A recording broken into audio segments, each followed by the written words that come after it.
тэквондогийн спортоор хичээллээд хэр болж байна? 3 жил. 3 жил болж байна. Тэмцээн уралдаануудад орсон уу? Орсон. Ямар тэмцээнүүд? Tia Cup гэх тэмцээн тэгээд Хүмсгийн улсын аварга нэг орж исэн. Медаль авсан. Авсан. Ямар медаль? Эхлээд нэг тулааных, нэг 2 хурдгшгэлтийн. Одоо хэдэн настай вэ? Одоо 9. 9 настай. 6 настайгаас хичээж ирсэн. Тий. Анх ингээд тэквондогийн спортыг яагаад сонирхов? Анх ингээ би харахад ч тий. Хөлөө харин би их бүдэрч ундаг хүүхдтэйсэн. Тэгээ энэ тичээснээс бүдэрч унахаа болсон. Тэгээ өөрийгөө хамгаалах гэж сурах гэж. Одоо тэгээд ер нь маш сайн сурсан гэж 3 жил хугацаанд тий. Одоо ерөөсө бүдэрч унах. Амдаг болсон ч. Сонголт сайн. Сайн. Ямар техник үзүүлж сайн байна.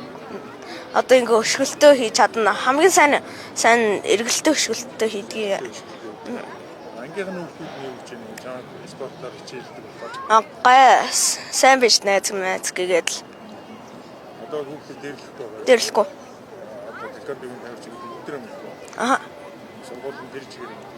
Танай сургуулиас өөр хүүхдүүд юу хичээлж байна уу? Бага. Манай ангиас нэг 5 6 байгаа. Бүгдээрээ тэгээд нэг секцэнд явж байна, өөр секцэнд явж байна. Өөр. Тий. Танай ангийн найзууд нь хэр удаа явж байна? 1 жил 2 жил.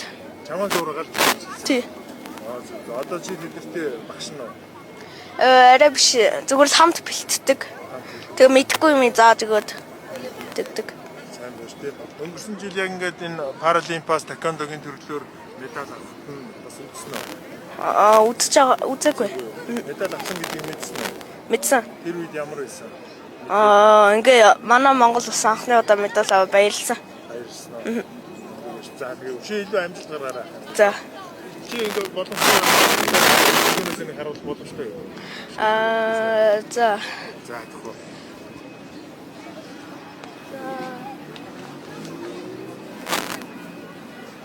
Биш л хойд. Яг гэж байгаа юм. За. За баярлалаа.